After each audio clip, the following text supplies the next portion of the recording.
ओम शांति। आज 24 जून है और आज के दिन यज्ञ में मातेश्वरी जी द्वारा उच्चारित मधुर महावाक्यों को सुनाया जाता है। तो आइए सुनते हैं मुरली के मुख्य पॉइंट्स। ज्ञान स्वरूपा मम्मा ने कहा, इस दुनिया को नाटक भी कहते, ड्रामा भी कहते और खेल भी।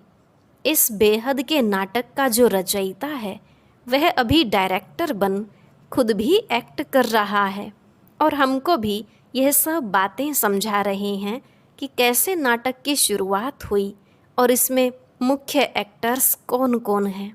वास्तव में यह नाटक अभी पूरा होने पर है। वह हद के नाटक तो 2-3 घंटे में पूरे हो जाते हैं, लेकिन इसको 5000 वर्ष लगते हैं। यह सारा वृतांत बुद्धि में फिरते रहना चाहिए। बाप आए ही हैं हमारे कर्मों को ऊंची क्वालिटी का बनाने, क्योंकि अगर बीज अच्छी क्वालिटी का होता है तो उसका फल भी अच्छा निकलता है। फिर मम्मा ने कहा, आप सब जो भी पवित्रता को धारण कर अभी डायरेक्टर के डायरेक्शंस पर चल रहे हो, वह सभी एक्टर्स प्योरीफाइड बन जाएंगे और फिर इन्हीं एक्टर्स के द्वारा भविष्य अनेक जन्मों का चक्र चलेगा। फिर मम्मा ने एक विशेष बात और कही कि यह वो भारत है जिसका कभी सारी पृथ्वी पर कंट्रोल था, अर्थात एक राज्य एक धर्म था। अब तो ऐसा नहीं रहा। इसलिए बाप फिर से इस पुरानी दुनिया का डिस्ट्रक्शन करके एक राज्य एक धर्म और वही नया भारत नई दुनिया बना रहे हैं। उस दुनिया में कोई दुख व रोग नहीं होगा, अकाले मृत्यु भी नहीं होगी। तो ऐसी लाइफ पाने के लिए खूब पुरुषार्थ करना चाहिए। अब सुनते हैं महावाक्यों को विस्तार से। मुरली का सार। पवित्रता रूपी गुण को धारण कर डायरेक्टर के डायरेक्शंस पर चलते रहो तो देवताई किंगडम में आ जाएंगे। प्रातः क्लास में सुनाने के लिए जगदम्बा माँ के मधुर महावाक्य। ओम शांति। इस दुनिया को नाटक भी कहते हैं। ड्रामा कहो, नाटक कहो, खेल कहो, बात एक ही है। नाटक जो होता है वह एक ही कहानी होती है। उसमें बहुत बाय प्लॉट्स बीच में दिखाई देते हैं, लेकिन स्टोरी एक ही होती है। इसी तरह से यह बेहद वर्ल्ड ड्रामा है। इसको नाटक भी कहा जाता है, जिसमें हम सब एक्टर्स हैं। अभी हम एक्टर्स हैं तो एक्टर्स को नाटक का पूरा पता होना चाहिए कि किस स्टोरी पर यह शुरू होता है, हमारा यह पार्ट कहाँ से शुरू हुआ और कहाँ तक पूरा होता है। फिर उसमें समय प्रति समय किस किस एक्टर्स का कैसे कैसे पार्ट होता है और उसका डायरेक्टर क्रिएटर कौन है और इस नाटक में हीरो हीरोइन पार्ट किसका है। इन सब बातों का नॉलेज होना चाहिए। खाली नाटक कहने से तो काम नहीं चलेगा। नाटक है तो नाटक के हम एक्टर्स भी हैं। अगर कोई ड्रामा का एक्टर है और हम उनसे पूछें कि इसकी क्या स्टोरी है, यह कहाँ से शुरू होता है, कहाँ पूरा होता है, अगर वो कहे हमें मालूम नहीं है, तो इसको क्या कहा जाएगा? कहेंगे इसको इतना भी पता नहीं है, कहता है मैं एक्टर हूँ। एक्टर को तो सब बातों की जानकारी होनी चाहिए ना। नाटक शुरू है तो उसका अंत भी जरूर होगा। ऐसे नहीं शुरू हुआ है तो चलता ही चलेगा। तो इन सब चीज़ों को समझने का है। इस बेहद के नाटक का जो रचयिता है वो जानता है कि किस तरह से इस नाटक की शुरुआत हुई, इसमें मुख्य मुख्य एक्टर्स कौन हैं और सभी एक्टर्स में हीरो एंड हीरोइन का पार्ट किसका है। यह सब बातें बाप समझा रहे हैं। यह सब नॉलेज जो रोज़ क्लास में आते और सुनते हैं वो समझते हैं। उन्हों को मालूम है कि इसका पहला डायरेक्टर और क्रिएटर कौन है। क्रिएटर कहेंगे सुप्रीम सोल को, लेकिन वह भी एक्टर है। उनकी एक्टिंग कौन सी है? डायरेक्टरपन की। वह एक ही बार आकर एक्टर बनता है। अभी डायरेक्टर बन करके एक्ट कर रहा है। वह कहते हैं इस नाटक की शुरुआत मैं करता हूँ। कैसे? जो प्योरीफाइड सतयुगी दुनिया है, जिसको नई दुनिया कहते हैं, वह न्यू वर्ल्ड मैं क्रिएट करता हूँ। अभी आप सब जो भी पवित्रता को धारण करके डायरेक्टर के डायरेक्शंस पर चल रहे हो, वह सभी एक्टर्स अभी प्योरीफाइड बन रहे हैं। फिर इन्हीं एक्टर्स के द्वारा अनेक जन्मों का चक्र चलना है। यह बाप ही समझाते हैं कि अभी पवित्र हुए मनुष्य दूसरे जन्म में देवताई किंगडम में जाएंगे। वह किंगडम 2 युग सूर्यवंशी चंद्रवंशी रूप में चलती है। फिर वह सूर्यवंशी चंद्रवंशी एक्टर्स का पार्ट जब पूरा होता है, तब फिर थोड़ा नीचे गिरते हैं अथवा वाम मार्ग में आते हैं। फिर दूसरे धर्मों का टर्न आता है। इब्राहिम, बुद्ध, फिर क्रिश्चियन, यह सभी धर्म स्थापक नंबरवार आकर के अपना अपना धर्म स्थापन करते हैं। तो देखो नाटक की स्टोरी कहाँ से शुरू हुई, कहाँ पूरी होती है। उसके बीच में यह दूसरे दूसरे बाई प्लाट्स कैसे चलते हैं, यह सभी वृतांत बैठ करके समझाते हैं। अभी यह नाटक पूरा होने पर है। वह नाटक तो 3 घंटे में पूरा होता है, इसको 5000 वर्ष लगते हैं। बाकी उसमें थोड़े वर्ष हैं, बस अभी उसकी तैयारी है। अभी यह नाटक पूरा होकर के फिर रिपीट होगा। तो यह सारा वृतांत बुद्धि में होना चाहिए। इसी को ज्ञान कहा जाता है। अभी देखो बाप आकर के नया भारत, नई दुनिया बना रहे हैं। भारत जब नया था तो इतनी बड़ी दुनिया नहीं थी। आज पुराना भारत है तो दुनिया भी पुरानी है। बाप आकर के भारत जो अविनाशी खंड है, प्राचीन अपना देश है। अभी देश कहते हैं क्योंकि दूसरे देशों में यह भी एक टुकड़ा हो गया है, परंतु वास्तव में सारी वर्ल्ड, सारी पृथ्वी पर एक भारत का राज्य था, जिसको कहा जाता था प्राचीन भारत। उस समय का भारत गाया हुआ है सोने की चिड़िया। सारी पृथ्वी पर केवल भारत का ही कंट्रोल था। एक राज्य था, एक धर्म था। उस टाइम पूरा सुख था। अभी कहाँ है? इसलिए बाप कहते हैं इसका डिस्ट्रक्शन करके फिर एक राज्य, एक धर्म और प्राचीन वही नया भारत, नई दुनिया बनाता हूँ। समझा? उस दुनिया में कोई दुख नहीं, कोई रोग नहीं, कभी कोई अकाले मृत्यु नहीं। तो ऐसी लाइफ पाने के लिए पुरुषार्थ करो। मुफ्त में थोड़ी ही मिलेगी, कुछ तो मेहनत करनी पड़ेगी। बीज बोएंगे तो पाएंगे, बोएंगे नहीं तो पाएंगे कैसे? तो यह कर्म क्षेत्र है। इस क्षेत्र में कर्मों से बोना है। जो कर्म हम बोते हैं वो फल पाते हैं। बाप कर्मों का बीज बोने का सिखला रहे हैं। जैसे खेती करना सिखलाते हैं ना, कैसे बीज डालो, कैसे उसकी संभाल करो, उसकी भी ट्रेनिंग देते हैं। तो बाप आकर के हमारे को कर्म के खेत के लिए कर्मों को कैसे बोएं, उसकी ट्रेनिंग दे रहे हैं कि अपने कर्मों को उच्च बनाओ। अच्छे बीज डालो तो फल अच्छा मिलेगा। जब कर्म अच्छा होगा, फिर जो बोएंगे उसका फल अच्छा मिलेगा। अगर कर्म रूपी बीज में ताकत नहीं होगी, कर्म बुरे बोएंगे तो फल क्या मिलेगा? यह जो खा रहे हो फिर रो रहे हो, जो खाते हो उसमें ही रो रहे हो, दुख और अशांति है। कुछ न कुछ रोग आदि खिटखिट होती ही रहती है। यह बातें मनुष्य को दुखी करती हैं ना। इसलिए बाप कहते हैं अभी तुम्हारे कर्म को मैं ऊंची क्वालिटी का बनाता हूँ। जैसे बीज भी उसी क्वालिटी का होगा तो उस क्वालिटी को बोएंगे तो उसका फल अच्छा निकलेगा। अगर बीज अच्छी क्वालिटी का नहीं होगा तो फिर अच्छी क्वालिटी का फल नहीं मिलेगा। तो हमारे कर्म की भी अच्छी क्वालिटी चाहिए ना। तो अभी बाप हमारे कर्म रूपी बीज को अच्छी क्वालिटी वाला बनाते हैं। तो वह श्रेष्ठ क्वालिटी का बीज अगर बोएंगे तो श्रेष्ठ फल मिलेगा। तो अपने कर्मों का जो सीड है, बीज है, वह अच्छा बनाओ और फिर अच्छा बोना सीखो। तो यह सभी चीज़ों को समझ करके अभी अपना पुरुषार्थ करो। अच्छा, अभी 2 मिनट साइलेंस। साइलेंस का मतलब I am soul. First silence पीछे टोकी में आते हैं। अब बाप कहते हैं फिर चलो साइलेंस वर्ल्ड।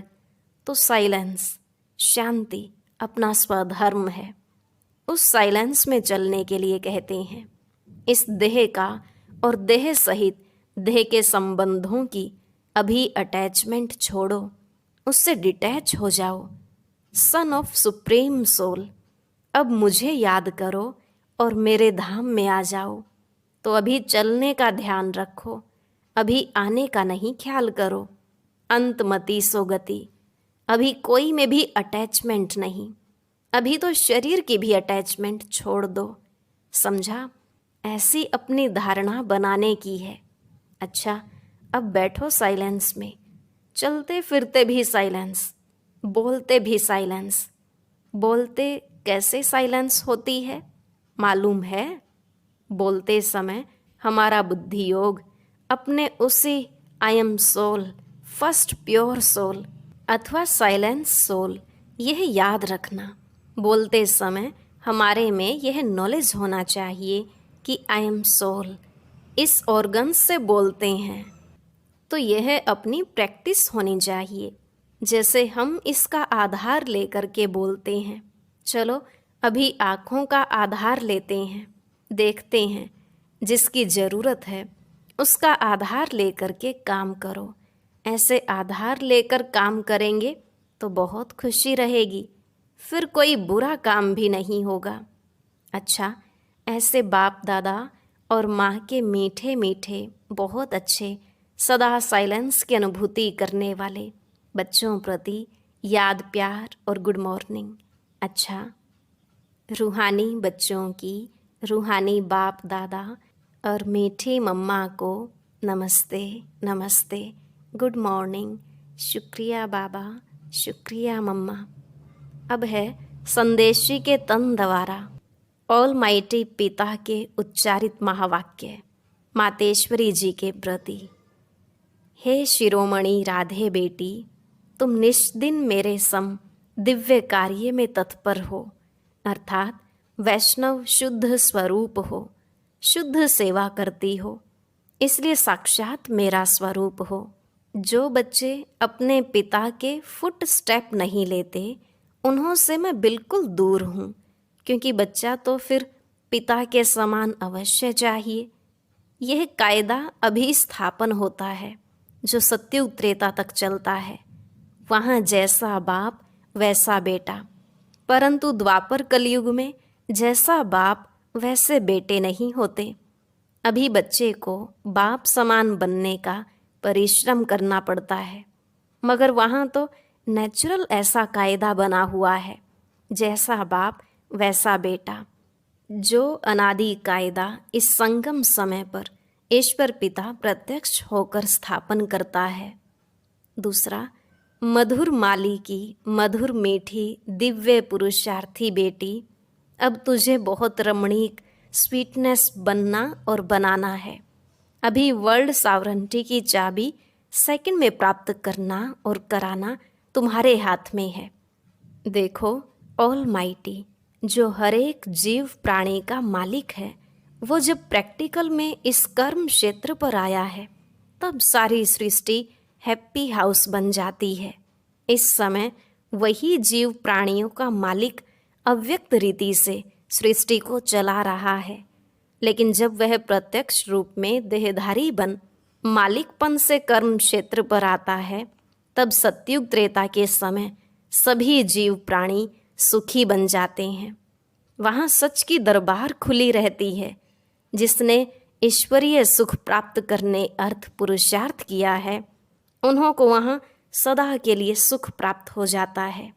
इस समय सभी जीव प्राणियों को सुख का दान नहीं मिलता है, पुरुषार्थ ही प्रारब्ध को खींचता है। जिन्हों का ईश्वर से योग है, उन्हों को ईश्वर द्वारा संपूर्ण सुख का दान मिल जाता है। तीसरा, ओहो, तुम वही शक्ति हो जो अपनी ईश्वरीय ताकत का रंग दिखलाए इस आसुरी दुनिया का विनाश कर दैवी दुनिया की स्थापना कर रही हो। फिर पीछे सभी शक्तियों की महिमा निकलती है। अभी वह ताकत तुम्हारे में भर रही है। तुम सदा अपने ईश्वरीय बल और रुहाब के मर्तबे में रहो तो सदा अपार खुशी रहेगी, नित्य हर्षित मुख। तुमको नशा होना चाहिए कि मैं कौन हूँ, किसका हूँ, हमारा कितना सौभाग्य है, कितना बड़ा पद है।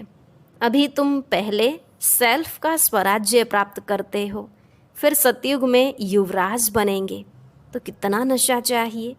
इस अपने भाग्य को देख खुशी में रहो। अपने लक को देखो, उससे कितनी लॉटरी मिलती है।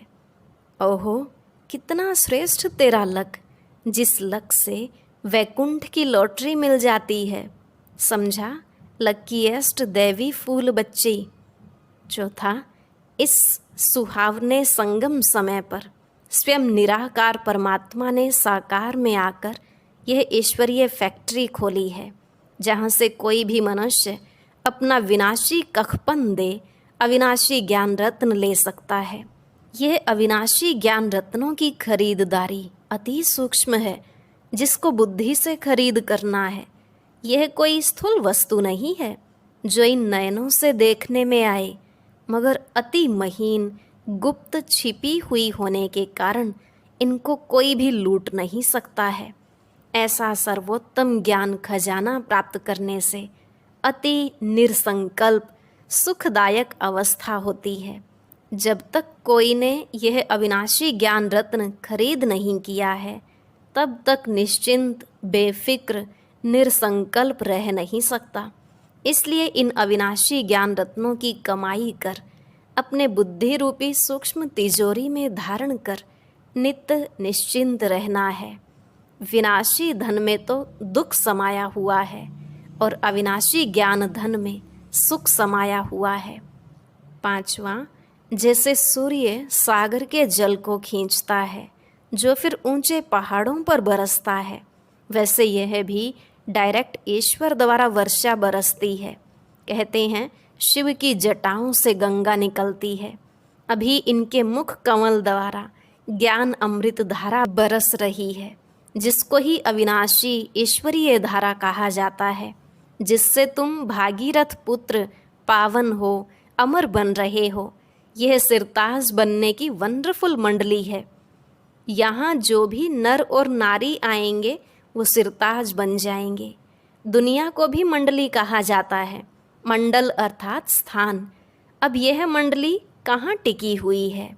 ओम आकार में अर्थात अहम स्वधर्म में, और सारी दुनिया स्वधर्म को भूल प्रकृति के धर्म में टिकी हुई है। तुम शक्तियाँ फिर प्रकृति को भूल अपने स्वधर्म में टिकी हुई हो।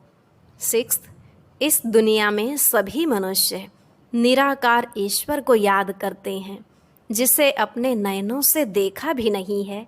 उस निराकार में उन्हों का इतना अति प्यार रहता है जो कहते हैं, हे ईश्वर, अपने में मुझे लीन कर दो। परंतु कैसा वंडर है जो स्वयं ईश्वर जब साकार में प्रत्यक्ष हुआ है तब उनको पहचानते नहीं हैं। ईश्वर के बहुत प्यारे ऐसे भक्त कहते हैं, जिधर देखता हूँ उधर तुम ही तुम हो।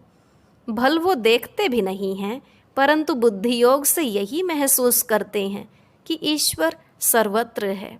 लेकिन तुम अनुभव से कहते हो कि स्वयं निराकार ईश्वर प्रैक्टिकल साकार में यहाँ आए पधारा है।